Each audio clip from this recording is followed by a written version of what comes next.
لأيامي بحياتك بتقضيهن مع رفقاتك، رفقات العمر بالدنيا أوفى علاقة بتعيشها هي الصداقة اللي ما بتنكسر.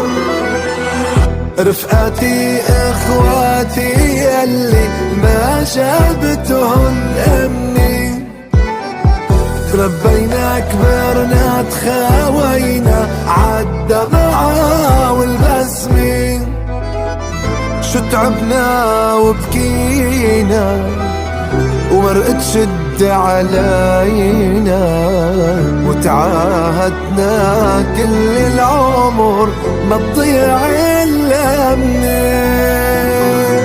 رفقاتي اخواتي يلي